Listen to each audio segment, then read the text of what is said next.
The Verichip. It's about the size of a grain of rice, and it contains special codes that doctors and nurses can scan and then use to access the patient's current medications and other vital health information that are stored on another secure database.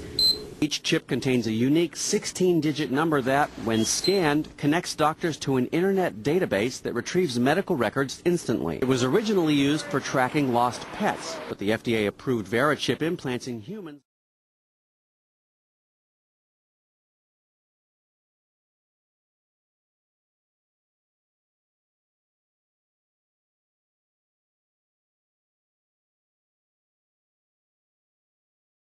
All right, you hear the sound of the background, people saying, "Big brother, too much information, a little scary." How do you respond to that? Well, you know, it's interesting. I used to get that question a lot 2 years ago. Today, we've gotten it a lot less. In fact, the Attorney General of Mexico and some of his staff have received this chip for security purposes. And when the acceptance rate of the product goes up significantly like it has, some of the privacy concerns go down. But to answer your question directly, Lester, what most people are concerned with is the invasiveness of this, that it goes in your body. And as we know with pacemakers and other medical devices, that when people accept it for its applications and for its ability is when it'll work its way into society. It won't be tomorrow, it won't be next week, but 2, 3, 5 years from now, slowly but surely it'll work its way into the mainstream.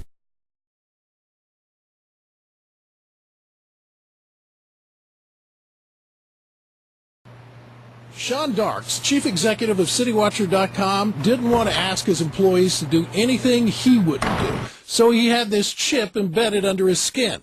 The chip has an access code for admittance into a room holding security footage for government agencies and police. For Darks, the tiny chip is a security solution. No IDs for employees to lose. They can't. It's right there in their arm.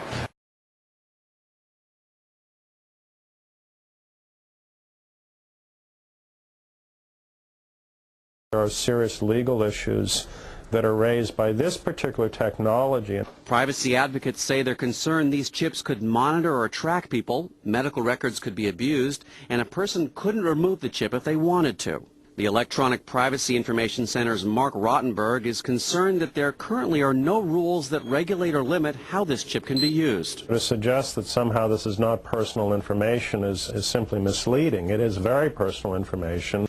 And less secure. The chips themselves don't contain any personal information, but they do contain a key to information. Unencrypted information that Jonathan Westhughes, a software developer in Canada, says he found relatively easy to copy, meaning he could become Sean Darks in the eyes of a machine if he wanted to.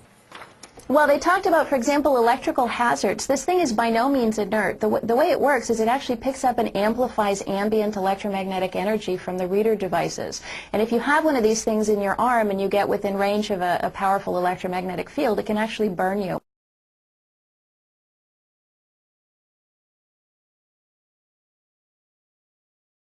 Well, actually, obviously, Secretary Thompson, it's an honor to have him on our board of directors.